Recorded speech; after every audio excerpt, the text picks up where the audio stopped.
Of course, right about now I have Andrew Barija and Ini Dankunda, when it's a full house, and of course we're still talking matters waiting on how we can improve corporate governance in our organizations. And of course, before we left off, we were actually discussing, and Andrew was going to be sharing with us some of the different challenges that some organizations really faced that led probably to their collapse. Maybe if you could shed more light to some of those organizations.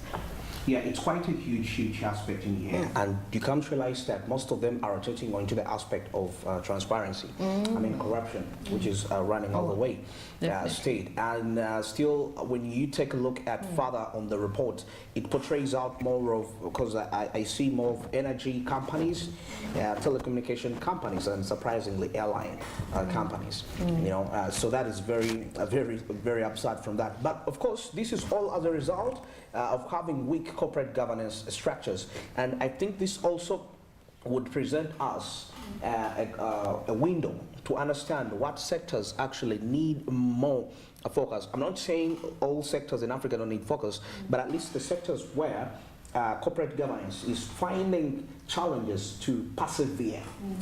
So the energy sector, the telecommunication sector, and of course and the airline business, and all those perspectives. And that's why it points out a key factor here because later on we shall be taking a look at technologies, how technologies can be used to help boost up corporate governance structures, most especially when it comes to decision making, because we realize that it all dwells on the stakeholders and the shareholders at the same time.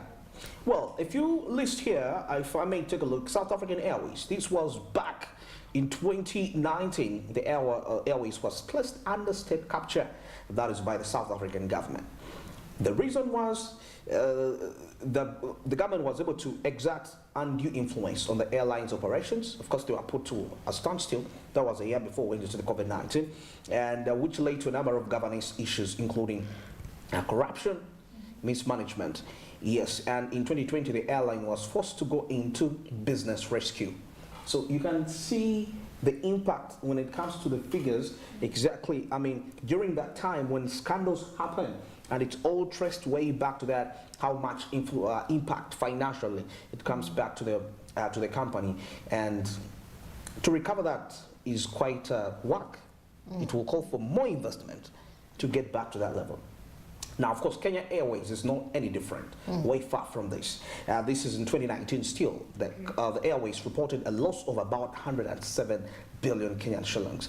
That is quite a huge loss of money. Now, this is equivalent to $1 billion US. This was the airline's largest loss and was due to a number of factors, including high fuel costs, increased competition, and poor corporate governance, definitely coming in all here, because it's the role of the corporate government policy principles that you put in place to foresee some business shortages. For example, high fuel costs. What is the way out here? So now that's where we shall bring in the technologies later on as we discuss that. But $101 billion US, that's a lot of money. You know, that's the net worth of I think which famous person right there, because Jay-Z is more worth than this, but that's a huge amount of money if you lost it. Anyway, as we proceed, anyway, before we got that, the airline CEO, that's of the Kenya Airways, was also accused of corruption and mismanagement, on top of having poor corporate governance structures. Now we have the Angolan state oil company, so that is Sonangol. Now this was way back in 2018. Now we're talking about Angola. Yes, that is in Southern Africa. Now, the Angolan government was accused of embezzling billions of dollars from the Sonangol, the state oil company. Now, definitely, the allegations led to a number of investigations, including one by the International Monetary Fund, the IMF itself, which found that there was credible evidence of corruption in Senegal. Now, all this is because of lack of transparency, because you're dealing with the human aspect in here, so such aspects are really assayed. And of course, the Ethiopian Airlines, like I told you, mining, energy companies, energy companies, airways, and telecommunications, according to the list I have in here, you know. we have the Ethiopian Airlines that was way back in 2018, which was one of the safest airlines in the world. However, in 2020, the airline's reputation was tarnished when a plane crashed shortly after taking off. Now, of course, killing all 157 on board. Now, the investigation into the crash found that there were quite a number of factors that contributed to the accident, including pilot error and poor maintenance procedures. Poor maintenance procedures. Now, that's the key point out of this. I mentioned something about Equity Bank in Kenya, which had a crisis in the early 2000s, a very serious financial crisis, by the way. But because of the corporate, because I'm not saying that when you're stable, uncertainties will hit you. But the issue is there is an uncertainty happening when you caused a way for it. You gave it root, you caused the root. But now this is a scenario for like Equity Bank in Kenya, where this was something that was the general aspect, and the bank was really rough. The economy wasn't really operating well, and the bank, wasn't facing that. But now, due to a stable corporate governance structure, which could actually foresee all those loopholes into the system, they were able to hold what they call crisis management at the time, and the brand maintained its name till a date. Unlike the Ethiopian Airlines, we see an issue of poor maintenance costs, poor maintenance procedures. Now, all these are in line with policies with which the board agrees on. Maintenance is quite key and important. Now, of course, we see the state-owned oil company, that is the NNPC, that now we're talking about Nigeria here. In 2018, the Nigerian government was accused of corruption in the oil and gas sector. Now, the allegations led to a number of investigations as a result of that, including one of the Economic and Financial Crimes Commission, and that is the EFCC, that there was credible evidence of corruption at the oil company. Now, of course, we also see the company which has been really grappling with the loss lately. This is ISCOM. I'm not surprised. In 2019, ISCOM was on the brink of collapse. This is in South Africa. Now, the company was saddled with debt and was unable to generate enough electricity to meet the demand. Now, the South African government was forced to bail out ISCOM, but the company's problems still continue till today. It's up to date. Zambia, the same issue, copper mining, corruption allegations, all those related to the poor corporate governance structures. We have the Tanzania state-owned telecommunications company, that is the TTL, the same issue. Of course, for the interest of time, I'll just highlight quite a few aspects in here.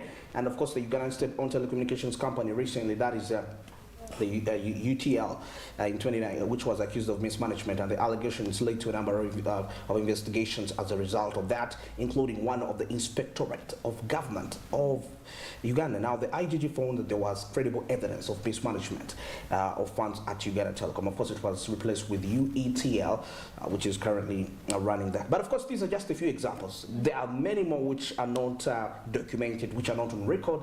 But of course, this poses how away from just having a corporate governance structure, the effectiveness. Now, the effectiveness is determined by the composition of the board. Who are the people that are making the decisions? Are they diverse in skills? Are they independent? Are they emotional when it comes to implementation? So such aspects won't be seen. Yeah, but I think now this poses us a question, as we are talking about areas that need absolute investigation and where regulation ought to be at its maximum when it comes to corporate governance. In Africa, we are seeing oil, energy sector, the airline sector, and the telecommunications sector, most especially because most of the key cases have been recorded. We don't see any in the banking sector. I'm not saying they're performing the best, but at least that shows you, because this is money you're dealing with, so you have to be really very careful, just like Equity Bank Kenya did in the early 2000s to avert that crisis. Yeah. Well, that's a good insight, and of course we can't go before we talk about the cutting-edge technology initiatives that have come over time, and of course, given the fact that we are, in an era where we have to use technology in everything we do, we're trying to do with we're trying to reduce the numbers and evolving more in technology. And of course, I've seen actually some technologies coming into place. We have the internal control softwares, you know, they actually monitor and control internal progresses, and of course help reduce risks of fraud and error within the organization. So therefore, of course, we've seen some softwares in Uganda that have I don't know if they actually incorporated them in, or they were introducing them, that are going to be monitoring the disbursement of these government monies, mostly the PDM money. So that could also be a strategy on corporate governance and how we can use technology to, you know, to help in corporate governance. And of course, some of the countries that have actually involved themselves, have involved technology, we see the United Nations states, and of course the Securities and Exchange Commissions mandated the use of electronic voting for their shareholder meetings. And of course, this SEC has also encouraged companies to use technology to improve their communication with shareholders and of course gather feedback from shareholders. We also see the United Kingdom, which the Financial Conduct Authority issued guidance on the use of technology, and of course we see that it has helped improve transparency and accountability. Then we also have India that has done the same, and of course China coming in with cyber security, and of course because they are much fast with technology, so therefore one of the challenges that actually they face is with cyber attacks, and maybe they have to improve. Actually, cyberspace administration of China actually uses technology for corporate governance.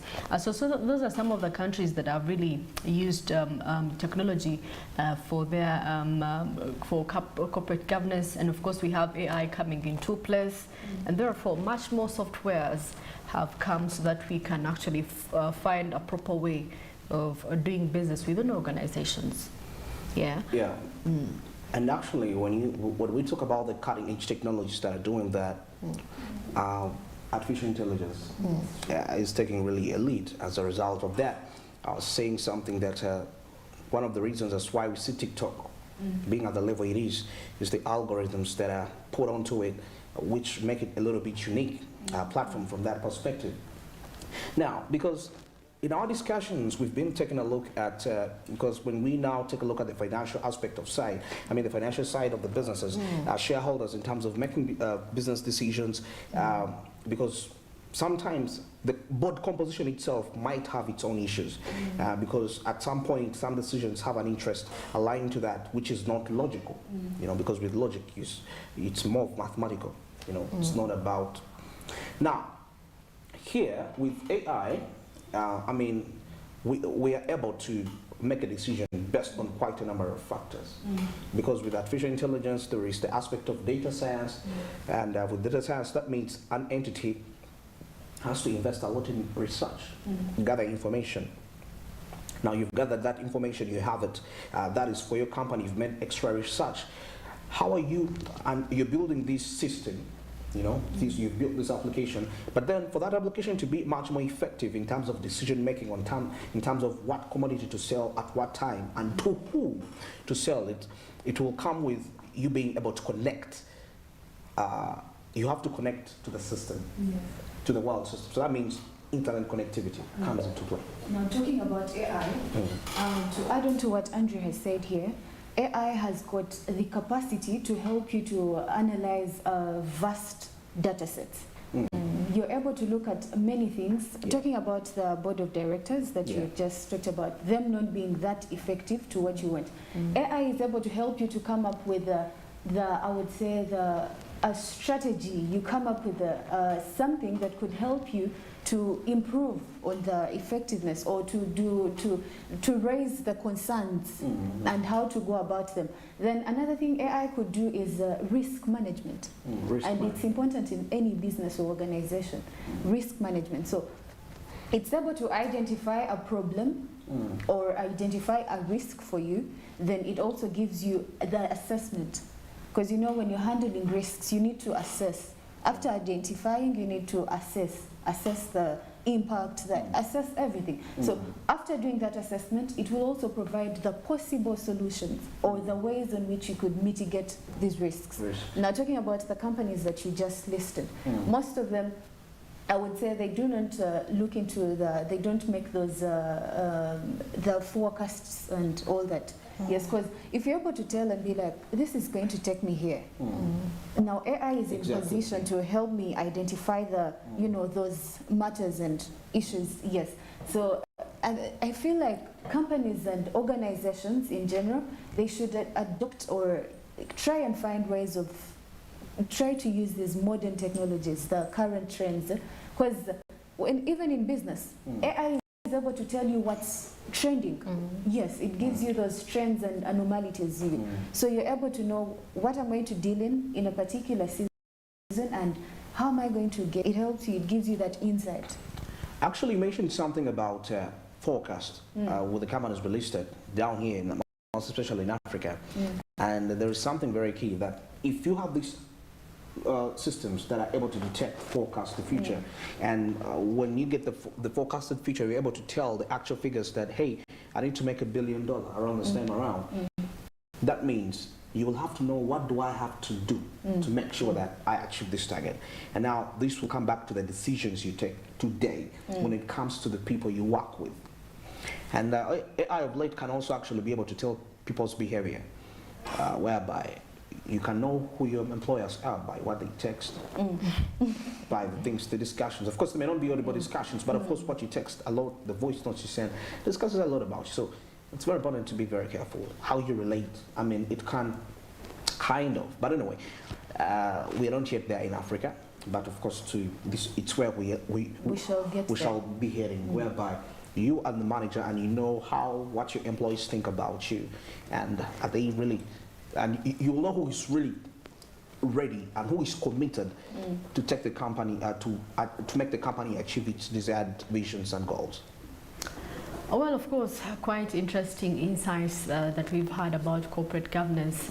Probably next time we shall have someone to come and give us much more in-depth in this conversation, because people have to have much more knowledge when it comes to corporate governance. And of course, us planning to begin a new year on how we can strategize and make sure that we have a streamlined and organized organization structure. Well, of course, it's me, Masikatsime, Andrew Barije, and Ini Dankunda here every day from Monday to Friday from 7 a.m. till this time as we sign out. Of course, you can catch us, just in case you missed, you could catch us on YouTube on Smart24 TV, and of course on Twitter on Smart24 TV now, and of course on our different Twitter handles. Mine is Masi M. Kaslin, K-A-C-I-L-Y-N, and maybe Andrew could share his Twitter handle and in it. Yeah, you can follow me at Andrew Barija 94 right there, and we can engage in further discussions in relation to business. Well, of course, that is it for today, and of course keep on locked to Smart24 TV, because we're going to be coming in shortly with more programming. Till next time, same place, same time, have a good morning.